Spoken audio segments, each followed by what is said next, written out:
is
Hello and welcome to Town Meeting Television and our live coverage of Town Meeting 2020. I'm Matt Kelly. And I'm Diane Meyerhoff. Thank you so much for joining us tonight. It's just past 7 p.m. and the polls are closed throughout the state on this historic town meeting day. Well, historic indeed, Diane, as Vermonters head to the polls not only to let their voice be heard in their local and municipal elections, but also as they cast their vote in the presidential primary. Will Vermont Senator Bernie Sanders emerge victorious in his quest for the Democratic nomination?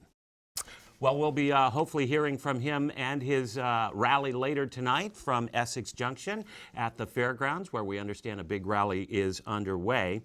Some of the towns that we are following tonight include in Burlington, where 5 of the 8 city council races are contested, Diane. Yes, and in addition, ballot items include a school budget increase of almost 6%, the public safety tax of 3.5%, and the housing trust fund at 0.5 penny. In South Burlington, we're closely watching a contested race race between Megan Emery and Matt Cota, as well as some school tax ballot items. Some Diane. significant items, yeah, a 10% increase in the school budget and a controversial $209 million new school bond, which is definitely going to bring folks out.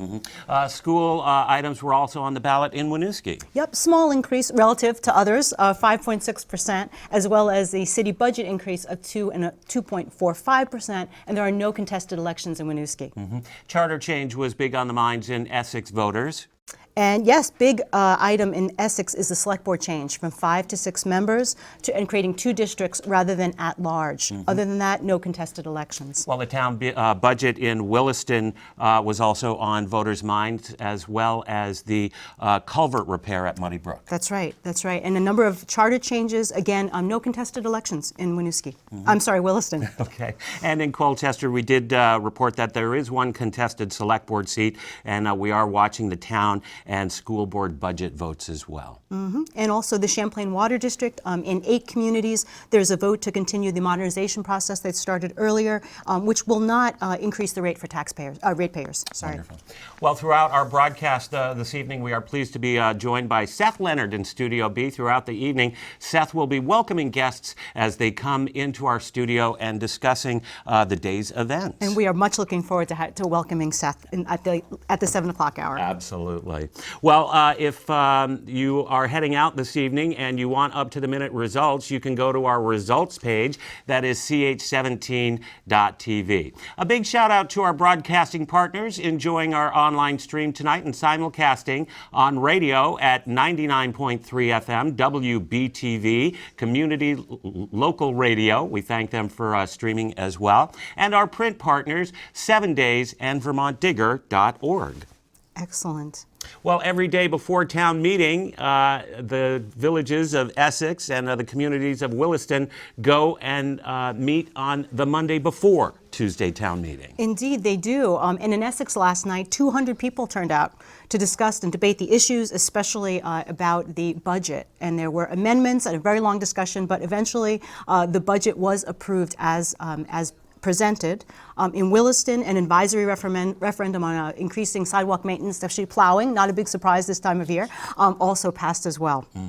And just a reminder that we will be going live to the Sanders Rally for Super Tuesday out at the Essex Fairgrounds. And we look forward to having live video in real time from that event. We understand it's standing room only already. If you look there on your screen, you can see they are expecting quite a big crowd. We understand that the coverage of this event is international, Diane. Our cameraman is set up next to a Japanese film crew. That's great. I'm really looking forward to hearing. Lauren Glenn's going to be out there. I'm really curious to hear what she has to say and give us kind of the pulse. Wonderful. What that's like. Wonderful. Well, at town meeting last night, people from the community of Essex met at the high school to discuss a variety of issues, as we see in this clip from Essex town meeting. Again, my name is Walter Adams. If you have your town report with you, I would call your attention to the budget from the year of 2019. What page? It's on page 55.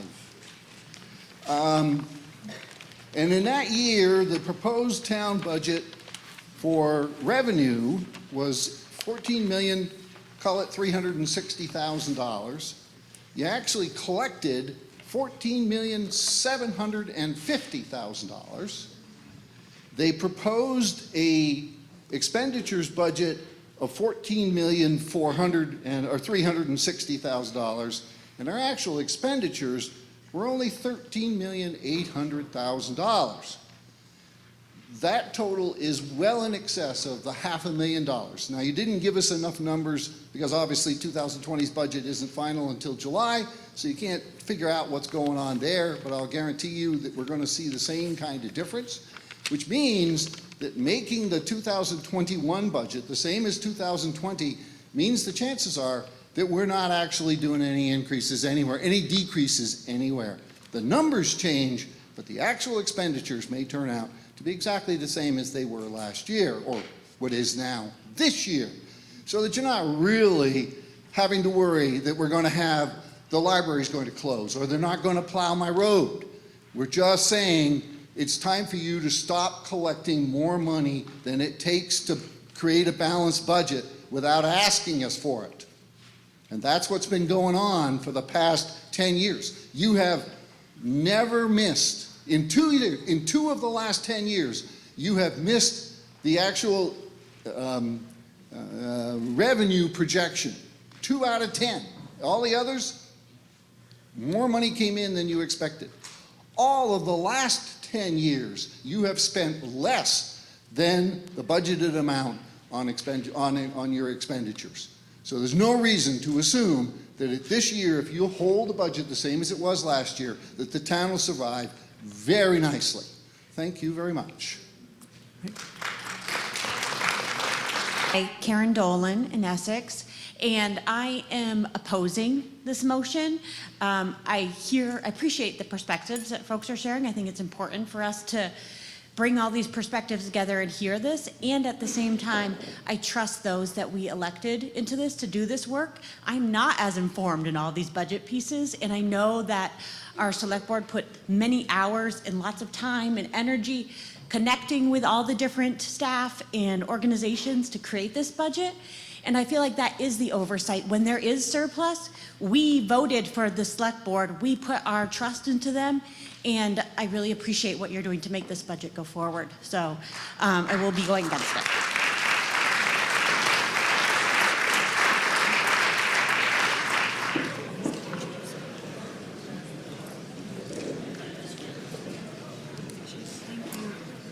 All right, the results of the vote on the amendment was yes, 72, no, 212. So the amendment has failed.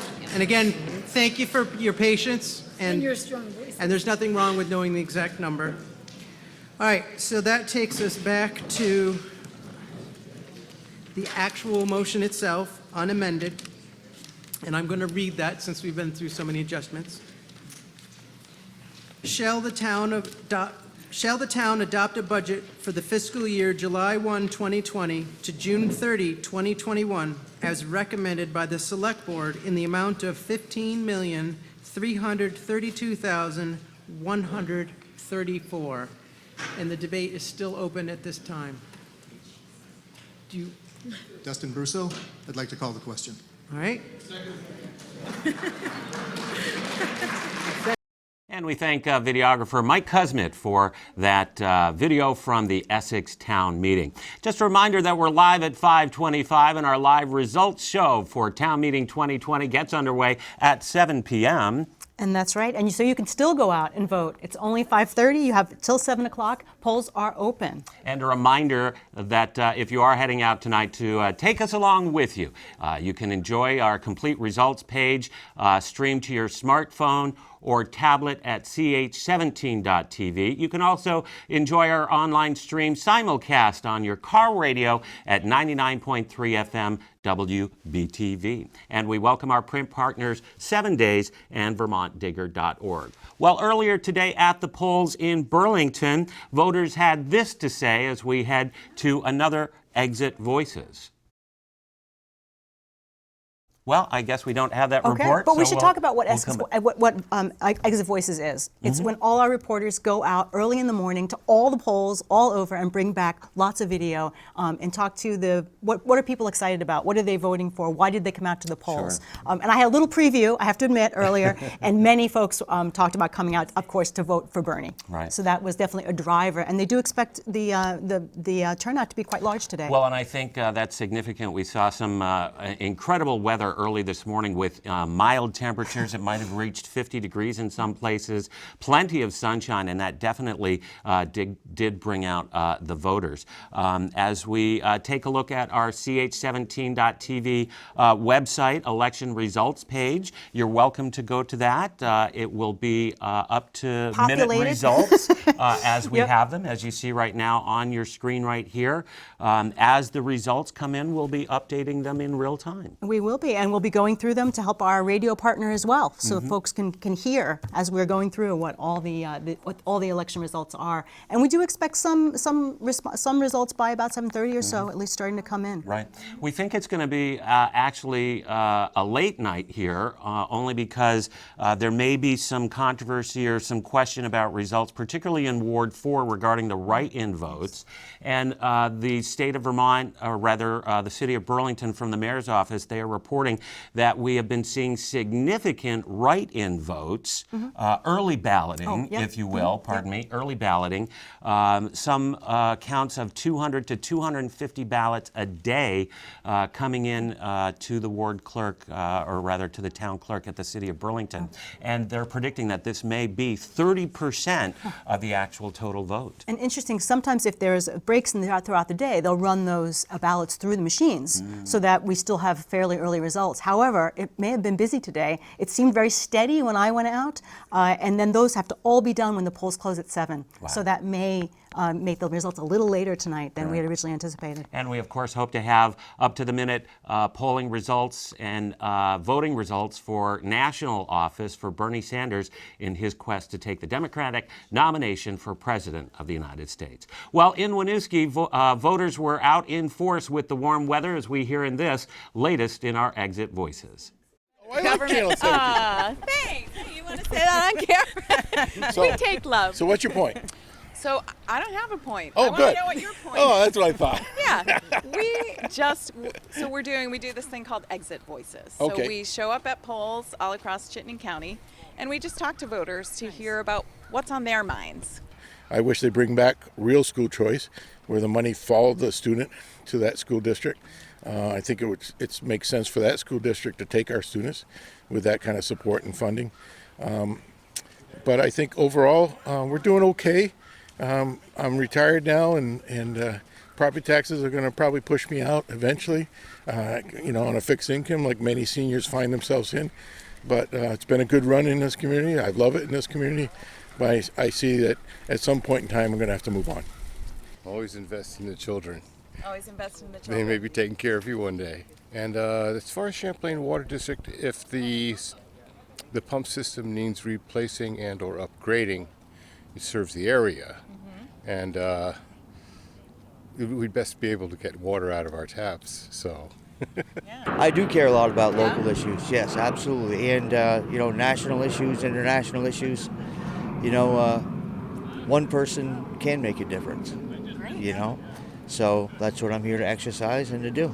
I support Bernie Sanders, and I think a lot of young people, especially in this area, it's hard to say sometimes because you feel like you live in your own little bubble, but it feels like there's a lot of support for him with young people, and I wanted to pitch in and kind of send a message to the country that we are gonna vote and we want agency. So yeah, that's why I'm here to vote.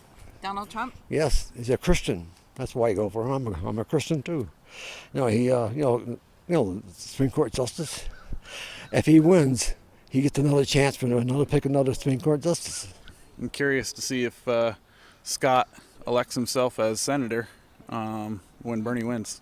I did vote for Bernie. I can say that. I'm very excited about that. Hopefully it'll turn out. But the other things I'd like to keep private. But Okay. yeah. But here to support the town of Winooski. Yep. The town of Winooski, Burlington, Vermont. I love it. We're all in this together.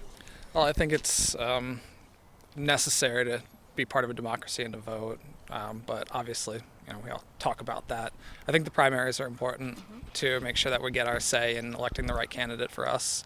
And then the school board is asking to use some of the funds that they've already been approved to use for different purposes. And I thought it was important to support that cause. From what I understood of the water bond, it was for mainly Essex and Colchester. That said, I think water is really important, and we want to make sure that growth in this region stays feasible and that it continues to grow to protect my property investment for one, as well as just to make sure that people can live happily and healthily. So I was in favor of the water bond. It's a lot of extra spending on the votes today, but I think we need to keep spending in order to invest in the community. I think the presidential primary is the big draw for a lot of people today, but the local issues are still important. And I think a lot of people don't really know enough about those either, but baby steps. Oh, I like Channel 17. And we thank Barry Silver and videographer Michael Blood for that Exit Voices from Winooski. Well, some of the key ballot items that we are following include the Champlain Water District, Diane. Yes, there's a ballot item in 8 municipalities to approve a $3.5 million general obligation bond for infrastructure modernization. There is no increase to ratepayers as old bonds are being retired as this will kick in. For the item to pass, it must win by a simple majority, so they add up all the yes and no votes of all the communities, and that's the basis for sort of pass-fail, if you will. Right. In Burlington, several ballot items that we are particularly paying attention to include the school budget. Yep, about a 6% increase. We have a public safety tax, 3.5%. For staffing of that third ambulance out in the New North End. Yep. Yeah, it's important to note about that they are asking for 9 EMT/firefighters in the city of Burlington. Every firefighter is an EMT. Every EMT is a firefighter. And in order to save money so that they don't have to pay overtime, they need to have 3 crews, 2 men every 8 hours for a 24-hour period, and then the other 2-member crew that's on standby in case there's an illness or something like that. And apparently at the moment, there's 1 call a day that we don't have enough ambulances to cover, and someone comes, mutual aid from another community. Almost 24 calls per day in the city of Burlington, emergency calls. Yeah, so what happens is it takes quite a bit longer than they hope for 8-minute responses, so that's what's behind that item. And the Housing Trust Fund, a half a penny. Of course, that's for affordable housing in Burlington. And finally, an item, this is kind of interesting to make local and statewide ballots available at the same time. I don't know if you voted, you said you voted early. I voted early. Did you run into this situation? Well, so I had to make sure that when I went and I got my ballot, that both ballots were available. Otherwise, you are getting one ballot and having to go back for a second ballot. And that's what this change solves. Absolutely. Also, 5 contested city council seats. We are particularly watching Wards 1, Wards 8, and Wards 4. In Ward 1, I understand that there is a significant turnout from earlier spotters at the polls. That's true. It's a three-way race. A long-time incumbent, Sharon Busher, who's running as an independent. She did not win the Progressive nomination, which she has in the past. The Progressive is Zariah Hightower, who got the nomination, and Jillian Scannell, who is a Democrat. So we have a three-way race. It tends to be somewhat of a student ward. So, and a lot of the students are coming out to vote for Bernie. So there's going to be a lot of turnout there. So we're definitely keeping a close eye on that race. And how will that impact Ward 8 as well, which is also the student ward, if you will? That's what we call it, yes. With Adam Roof and James Stromberg. Will that strong student turnout bring the vote to Jane's way? Yeah, we're going to find out because, of course, Jane's running as the Progressive in that race. So we'll see. Yeah, and then, of course, in Ward 4, we're watching whether Sarah Carpenter emerges victorious over Erica Reddick and the write-in candidacy of Kurt Wright. Yes. So Sarah's running as a Democrat. She also has the Progressive nomination, interestingly. And Erica Reddick, who's running as independent, who moves more toward Republican. So it's going to be interesting to see how folks come out. There's been this supporters of Kurt have come out and asked for a write-in campaign. So we're definitely going to be an interesting race. And it may go a little long because write-ins obviously take longer to calculate. Yeah, and that write-in campaign for Write-In for Right was spearheaded by former school board commissioner Mark Barlow, as well as Alex Farrell, the former Republican candidate for Vermont State Senate from Chittenden County. Some of the school board items in Ward 4, we have a contested school board contest between Aden Haji and Keith Pillsbury in Ward 1. And it's the only contested school board election, interestingly. Wow. So that's the only one. Yeah, and that means longtime school board member Liz Curry steps down after 7 years on the school board, and we definitely thank her for her commitment to education here in the city of Burlington. And her replacement will be Polly Vanderputten. Also, that's in Ward 3. I don't know if we mentioned that. And because she's running unopposed as well. And we should talk about the other races that are there's no opposition. Yes. Wards 3, 6, and 7 are unopposed. So Brian Pine will return to the city council, as will Karen Paul and Ollie Zhang in Ward 7. And we should also mention Ward 2. I don't know if we mentioned that. Incumbent Max Tracy, Progressive, is challenged by Ryan Nick, a Democrat. Wonderful. Well, what did voters have to say as they went to the polls in Wards 1? We'll find out in this next Exit Voices. Well, as we're waiting for that video Well, I'm a voter in Ward 1, and it's primary election day and town meeting day. So, voting is how we, as citizens here in the United States, but also in Vermont, is how we have our voices heard, but also it is our civic duty. Just like it is important for us to pay taxes, because that's kind of the agreement that we make as being a citizen here, we have to go and vote. I think voting is incredibly important, especially in local elections. There's such a direct outlook on who you vote for and how that impacts the community overall. And so when we have candidates like Adam running for re-election, I think it's incredibly important that the entire ward rallies behind them, because it's the only way to kind of make sure that the community will be protected and that people are working in favor of them. I would never miss an opportunity to vote. Obviously I'm concerned about things at the federal level. We've got issues here at the local level, the ambulance situation out on North Avenue. I felt strongly about that. But at the national level, I think we've got chaos and we need to bring some change. We need to sort of get control again. I think the voters need to get out and do that. I have kids in school, so the school funding is my most important issue. I think that voting on schools and the funding for firefighters is really important today. I was kind of unsure about the presidential primary, not really sure which way to go on that. I like Jane Stromberg. I think I'm excited about her climate platform and her commitment to progressive politics in the city.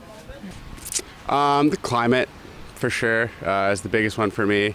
Both me and Okie Boy love the winter and care about the climate a lot, so that's definitely number one priority for me. The Soraya Hightower City Council campaign and Bernie Sanders presidential election are the two things I'm most passionate about. For the Democratic primary, definitely yes, I did vote. My major issues were definitely healthcare. If the candidate did not propose universal healthcare, I was like, you don't have my vote. So right now, I think personally that we have the worst threat to our country we've had in certainly my lifetime and longer than that, and I think that we have to mobilize everybody. Well, I think it's really important that the City Council continue the progressive trajectory it's set, and I'm really hoping for some climate activism from the city because I think we're primed for it. All right, thank you so much. Well, special thanks to BHS students Leah Myhawk and Sylvan Zeitlin for that video segment. We appreciate that very much. Great to see BHS students getting involved in democracy. Absolutely, and we appreciate it. Yeah. Well, in South Burlington, we are particularly watching some races very closely. Longtime city councilor Megan Emery is being challenged by Matt Cota. And this is a rather interesting race. It's very detailed and very deep. It is. I'm not sure I can dive in that deep, but my take on the whole thing is it's really about growth in South Burlington, which is always on the agenda, right? And how it's regulated, essentially. And I think that's really what's going on here. Matt is a director of the Fuel Dealers Association. There's been a prohibition against any more building in Burlington, South Burlington for the moment, interim zoning they call it. And I think there's just a lot of give and take about what South Burlington's going to look like, how fast the growth is going to happen, and where it's going to happen. He's a member of the DRB, the Design Review Board, and one of his key items is that he wants to make sure that the parking requirements for any new development actually stay in place, which of course these new regulations are designed to get you out of the car culture. Right, and he's concerned that developers aren't providing enough spaces, parking spaces. So it's a very interesting one. I'm curious to see what happens. Yeah. Also, some ballot items in South Burlington include, of course, the school bond, $209 million. We've been reading some reports that the actual total, once it's all done, is over $400 million price tag for this new school. Yeah, and I think this is going to definitely bring people out. Megan Emery has come out against it, actually, interestingly. So there's a feeling that this is probably going to go down. In addition, there's also a 10% increase in the school budget. There's actually two separate items. Wow. Yeah. Yeah. And of course, throughout the evening, we'll be bringing you updated results from Winooski, Williston, Essex, and Colchester as they become available. And of course, do stay here throughout the night, beginning at 7 p.m. as we head on over to Essex Junction and the Essex Expo, the Lake Champlain Fairgrounds, where the Bernie Sanders rally is soon to get underway. We understand, as far as the media is concerned, it is standing room only. Our videographer, Scott Moody, is on hand, ready to bring us up to the minute events at the Bernie rally. And I understand we'll also have a correspondent over there as well, Diane. That's great. Yes, Lauren Glenn's going to be over there telling us all about what's happening, and we're definitely looking forward to it. And here, this is our page about the election results for 2020 for the Democratic delegate count. So we're going to be having that updated throughout the evening as well. Great, wonderful. And just a reminder that you can always go to our election results page throughout the night if you happen to leave your television. That website is ch17.tv. It's available on your smartphone or tablet, so you can take us with you wherever you go. And a reminder that you can take us on your car radio as well, as we welcome our streaming partners on this show, 99.3 FM WBTV, as well as our print partners, 7 Days and Vermont Digger. The results page sitting up on the screen right here, it's very easy and very easy to navigate. So again, at your leisure and your convenience, you can log on to ch17.tv and get up-to-the-minute election results. Great. Well, that's where we are, Diane. We're looking for quite an event this evening. It's exciting. It's hard to believe that here we are again in the anchor seat for yet another town meeting. The year went very quick. It did. It absolutely did. And so we're looking forward to getting the results in. We're starting our show at 7 o'clock once the polls are closed, and we're going to have expert analysis. We're going to have Seth Leonard here helping us out. Yeah, wonderful. And all our folks out, and hopefully we're going to have a lot of people come and be our guests tonight as well. Yeah. And that is the thing. We are expecting a lot of guests coming in this evening to give their analysis and their opinion and their take on the day's events. A reminder that polls close at 7 p.m., so there still is time to get on out and cast your ballot in Town Meeting 2020 and let your vote be heard in your local and municipal elections. For all of us at Town Meeting Television, I'm Matt Kelly. And I'm Diane Meyerhoff. We thank you for watching. We'll see you back here at 7 p.m.